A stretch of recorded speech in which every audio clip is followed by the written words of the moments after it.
Well, boys, we've got a huge trade to announce coming up to the trade deadline. As of right now, we have news of a trade involving Vladimir Tarasenko. Now we have information on the whole trade. So, to the New York Rangers, the St. Louis Blues are trading Vladimir Tarasenko and Nico Mikola, and in exchange for both of those players, they're receiving former Blues player Sammy Blais, Hunter Skinner, a conditional first-round pick, and a conditional fourth-round pick. And Tarasenko's contract, he has 1 year left on his deal. It's at over $7 million. And the Blues will be retaining 50% of the deal. So New York will be paying only half of his contract that he has left.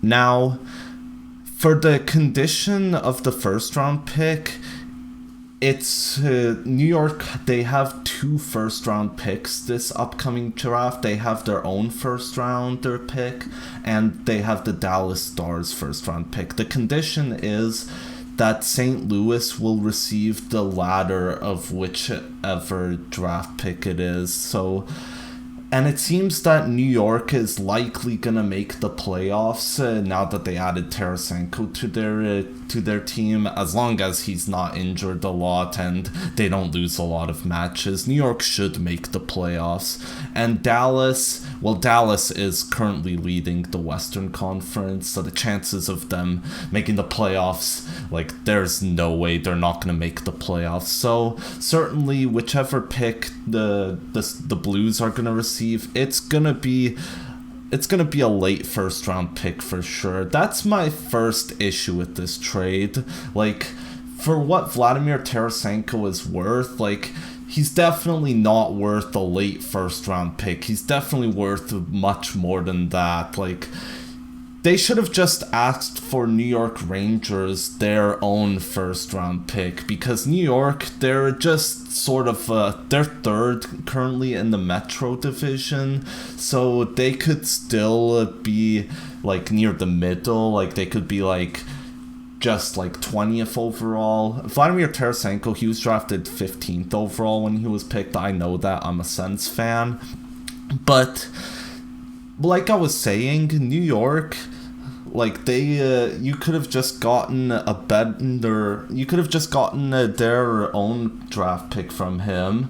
Like, that would have been much better. And additionally, the 4th round pick that they're also receiving, it's conditional in that they will receive a 3rd rounder. I believe they'll receive a 3rd rounder if New York makes the playoffs. I forget what that condition is. But if they did receive a 3rd round, at least that kind of makes it a bit better for the Blues. But still, the 1st rounder, they could have gotten they didn't need that condition to be included in the trade. They were fine with just the New York draft pick. That's my first issue with this. Now, onto Tarasenko. He's, of course, the biggest name on this trade because Sammy Blais, he's an AHL player, and I believe Mikola is shifting between the AHL and the ECHL, so he's basically a nobody in this trade. And same with Hunter Skinner. They're both nobodies in this deal. But Tarasenko, this season, he's missed a lot of games because he's been dealing with illnesses. He's only played in 38 games, and in those games, he's had 29 points. Of course, he's still good. He's still a good player. Like, last season, he had 82 points in 75 games, so I'd say he's probably just about at the end of his prime.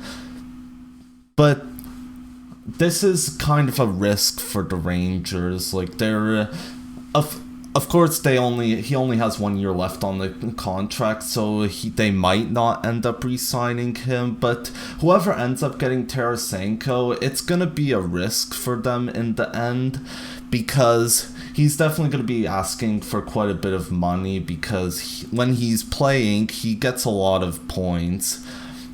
Like, we saw that in 2022, as I mentioned. But he's dealing with a lot of injuries, and illnesses, so it's really risky. Like, maybe that was one of the reasons that the Rangers were hesitant. Like, they wanted to offer a condition on the first rounder, giving them only the later pick. Maybe that was why, and I guess I can respect that for the Rangers, especially if it's not likely. Like, I don't know what the chances of them re-signing Tarasenko are, because they have a lot of players already. I think they just want to make sure that they make the playoffs and they have a good playoff run, because the Rangers, they definitely have the players and the core for a Stanley Cup team. They just have to actually be doing good in these games. Tarasenko, he is 31 years old, so yeah, like I mentioned before, he's probably at the end of his prime. So yeah, basically, my final thoughts on this trade are, like, the Blues, you could have gotten more out of that. You didn't need that condition. The Rangers, honestly, I think it was the Rangers who won this deal, because it's only 1 year left. They have 50% of his contract retained, so they're only paying him just above $3.5 million. They're just making sure that they have a decent run in the playoffs. They just have to hope that he doesn't get any illnesses.